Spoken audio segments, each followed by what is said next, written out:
bon salaamaaleykum wa rahmatullahi taala wa barakaatuhu maa ngi leen di nuyu bu baax di leen ziar di leen jaajëfal bu baax a baax a baax di jéggalu parce que aussi souvent dafay yàlla ñu indi ay clarification peut-être def nañ direct léegi mais il va falloir que ñu clarifier par rapport à cette vague de transhumants qui ont délibérément choisi, bon, eux avec le pouvoir, ils ont délibérément choisi d'utiliser des synonymes pour cacher le mot transhumé. Ce qui se passe actuellement, c'est des transhumants qui rejoignent, bien entendu, à ceux qui prônaient l'antisystème, l'approche systémique profonde. Donc voilà, maintenant, nous avons ça. Dama bëgg bàyyiloo xel sénégalais yi ñaari mbir bi jiitu mooy déclaration leaderu Pastef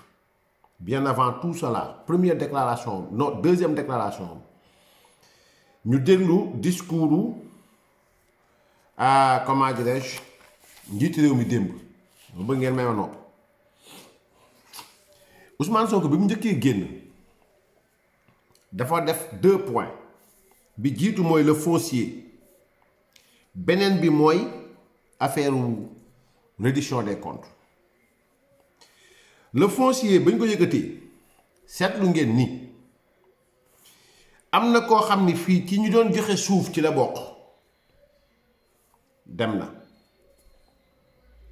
tout cela bu ngeen seetloo Madiambal Diagne jéem nañ ko fi puus ba tàyyi xëcc ko napp ko mu résister ñu téye ko aéroport mu résister mais am na ci koo xam ni nu mu tudd sax moo doon séddale moom suuf yi moom rejoindre na Ousmane Sonko toog yëkkati kàddoom ne am na ci biir ñoo xam ne reddition des comptes wax nappaate tous ceux-là yi nga xam ni peut-être qu'ils ont quelque chose à se reprocher ñu ngi commencé di beddeeku di daw di dem démb ngeen déglu au fait le président de la République mu ne ci biir seeni mbir ñi nga xam ne yoon da leen topp wala ñi nga xam ne yow war na leen topp wala xam yow war na leen àtte nangam sàngam donc fépp ñi ngi fi nekk wala ñu dem ba feeñ dañ leen di àtte nangam sàngam donc pourquoi nous parler de ça xam nga maa ngi koy wax sànq direct bi ñun ñi nga xam ne amuñu lopin de terre amuñu mètre carré amuñu des grains de sable moom ko Sénégal bii ñun ñi nga xamante ni ci biir Alliance pour la République dañoo yoroon ay responsabilités et qui n'ont rien à se reprocher absolument rien du tout à se reprocher absolument rien du tout à se reprocher ñu ngi toog ànd ak seen ngor ñu ngi toog ànd ak seen sérénité mais ñu ngi toog ànd ak seen dignité mais ceux-là qui partent ne sont guère indignes ils suivent leur logique ça c'est des transhumants il y a quelqu'un koo xam ni il a été trésorier de Pastef il avait rejoint le président Macky Sall le Pastef est au pouvoir il rejoint son propre cercle il n'y a pas de souci il y en a qui ont eu à occuper des postes de responsabilité qui ont eu à bénéficier de décrets du président Macky Sall. Aujourd'hui, ils sont partis. Pourquoi au fait? Ça veut dire que je sais que ce n'est pas pour avoir des nominations. Pastef ne va pas l'accepter. Parce que ceux-là qui n'acceptent pas le soutien venant de vous ne pourront guère accepter que vous soyez nommé. Samba Ndiaye en est l'illustre exemple. Donc, ils ne sont pas là-bas pour le peuple non plus. Ils viennent de finir 12 ans de règne. 12 ans de règne. Pour venir nous dire que nous allons soutenir, comment dirais-je, le programme Sénégal 2050 parce que moo gën ci askan bi. Or, tu as servi un programme PSE pendant 12 ans. Mosoo wax ni programme boobu baaxul ci askan bi. Ce qui veut dire qu'il y a autre, il y a caillou sous roche. Waxuma anguille sous roche de. Il y a caillou sous grotte. kon man sénégalais yi laay waxal kii jëloon làmmiñam di wax naan ñoom jamais de maanaam duñu accepter transhumance tey mooy recevoir nit yi ñuy transhumer mais à quel prix au fait c'est-à-dire à quel prix man daal li ma gëm mooy Ousmane Sonko lépp lu mësoon wax sénégalais yi ci gëm-gëm ci principe dañ na très sincèrement.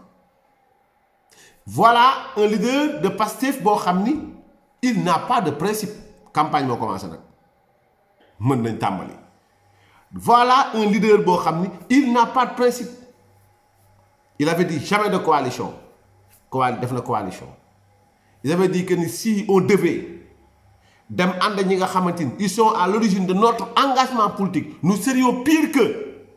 tey jii on voit Mimi Touré tey jii on voit Aïda Mbodj tey jii on voit Habib Sy tey jii on voit Lassana Sakho tey jii on voit Moussa Diop tey jii on voit Mame Boye Diao Doura Baldé dem na Malick Sall dem na ñu mu tudd sax ngalgu bi nga xam ne ngalgu sax bi ma dégg mu ne dem na ngalgu nga xam moo doon yóbbu nit ñi di leen yóbbu Macky Sall dem manifestation. Politique day rimer ak dignité politique day rimer ak honneur mais dans ce cercle politique tous ceux-là qui gravitent dans ce cercle représentent les noms maanaam kenn ku nekk ku ñëw ci politique yaa ngi représenté li nga doon yow ki nga doon yow. L'acte que Déthié Fall a posé l'acte d'indignité l'acte de bassesse l'acte de lâcheté l'acte de trahison toog ak say morom tënk kàddu wax kàddu nga dem ndaxate yoo yaa ngi ci suuf. kon Ousmane Sonko moom buy wax Sénégal yi ba léegi ñu koy gëm man dama jàpp dañ koy gëm rek parce que dañ ko bëgg gëm mais man koo xamante ni amoo kàddu maanaam amul kàddu. Et la leçon que l'on doit apprendre ici mooy que bu ñu xoolee nit ki ci boppam jamais de coalition dem na coalition jamais de transhumance nit ñi ngi transmettre di màbbeetu dem feebar mu ne dama doon tappale alhamdulilah rabbil alamin feebar bu ne dama doon tappale kon 2021 lu xewoon bu fait 2021 qu'est-ce qui s'était passé maanaam lan moo xewoon est-ce que réellement oustaz waxoon na ko ni maanaam mën nga dàmp est-ce que réellement Sweet Beauty amoon na agrément est-ce que réellement 10 minutes nga fa def est-ce que réellement massage thérapeutique nga fa doon def toutes ces questions méritent réponse parce que nag la suite nous conforte dans l'idée que ni lañ ñu waxoon 2021 ba 2024 c'est pareil ak lañ ñu wax Arena Tour c'est du pareil au même. kon sénégalais yi laay waxal ku leen dig mbaxalu xeer ku leen dig ndékki jox leen ndékki xeer jox leen añi doj wallahi reeru béton leen na la jox seen biir yee na la sànku rek. kon à l'endroit de cette jeunesse active sur les réseaux sociaux la campagne s'ouvre. Ne soyez pas, comment dire, détournés de l'essentiel. On a l'homme qui a le meilleur profil pour diriger l'Assemblée nationale, pour diriger li nga xamante moom mooy la deuxième institution de ce pays. Parce que gis nañ li fi ne gis nañ ko des gens qui ne savent pas accorder ñu ne woon ay intellectuels lañ brillants intellectuels finalement on s'est rendu compte que même un élève de CM2 am na gàcce def yenn fautes yi les noms en al tu sais même pas les prononcer tu sais même pas construire une phrase correcte et Barthélémy a raison de dire que ni ENA ci nan lay recruter benn ñaar mooy quelqu'un qui ne maîtrise pas la géographie xamu ci dara xamu ci tous. Tu ne maîtrises pas la géographie, tu ne maîtrises pas le français, tu ne maîtrises absolument rien du tout. Tu ne peux pas maîtriser ce pays. Je suis désolé. Sénégal nag moo bindoo noo xam ni nit ñi dañuy foo comme ni ñu doon foowee ba def Cheikhou Chérifu genn wàllu yonent comme ni ñu doon foowee ba gëm ni Kounkandé mën na xar géej gi comme ni ñu doon foowee barki Dembo Ndiaye ba gëm ni Michael Jackson sax mi ngi dund ba léegi réew moomu lañ ñun. C'est-à-dire on est un peuple qui aime jouer mais on joue même avec notre avenir et celui de nos enfants waajur yi nga xam ñi ngi nekk ci biir kër yi baay yi nga xam ñi ngi nekk ci biir kër yi réew mi ñu ngi koy fowe ñu ngi fowee li ñu defoon démb ñu nekk réew nekk Sénégal bu nee ba nit toog di wax ni ku bëggul diw sa ndey liggéeyul dem bay attaqué naan doomu soxna nangam di attaquer les fondamentaux du mouridisme parce que loolu mooy wax ji ça il est Thioro Mbacké il était en train d'attaquer les fondamentaux du mouridisme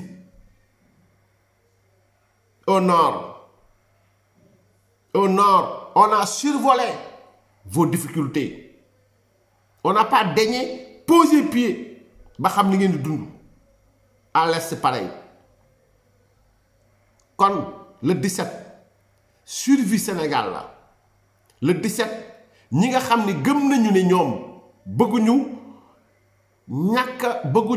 ñàkk téye ndombo tànk seen dundu àdduna na ngay dem di patame di parti dem di yaakaar ne fañ jëm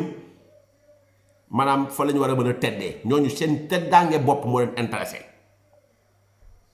ñun nag li ñu intéressé mooy Sénégal li ñuy def ba sauver cette république bi nga xam ni quand un président prendra une décision amul kenn koo xam di nga war a mën a taxaw fii-til le premier ministre du Sénégal taxaw ne da nga juum wala da nga def di la jàjj ci mbooloo te il avait l'opportunité de te le dire en conseil des ministres wala xam ne conseil des ministres ni muy demee mais un décret ne se prend pas comme ça quand même le président ne prend pas un décret comme ñëw teg la kii nii décret dafa am circuit bu muy jaar de même qu'une loi dafa am circuit bu muy jaar mais il vient il vous dit que bon voilà man yëguma tinuma il vient chez les commerçants yëguma tinuma bi ñu leen dëggal pire le président décret mu jël yëguma tinuma et ensuite tout le monde croit que yëgul tinul or lui il contresigne voilà le mais piètre pays piètre peuple man laa ne woon naa leen ko wax cette vague de transhumants parce que des transhumants quand même buñ leen a détourner de l'essentiel on a une campagne à battre on va battre campagne comme dañ ko bàyyi xel Dakar moom département Dakar ku fa nekk ñu ngi voté ñun listu coalition sàmm sa kàddu mu la ñuy voté maintenant feneen fi nga xam ne nag intercoalition mi ngi nekk foofu diggante takku wàllu Sénégal donc maintenant on va communiquer largement dessus pour électeurs yi mën a xam comment on va voter pour mën a comprendre nu ñu koy defee kenn ku nekk na nga takk sa ndigg kenn ku nekk na nga taxaw li nga war a taxaw sauver ce pays ñi dem ils ont montré li nga xamante ni mooy seen lâcheté après avoir accompagné un homme pendant 12 ans pour certains 10 ans pour certains 7 ans pour certains après avoir été ministre directeur généraux aujourd'hui ils s'en vont vers d'autres prairies plus florissantes c'est tout sant leen gërëm leen jërë ngeen jëf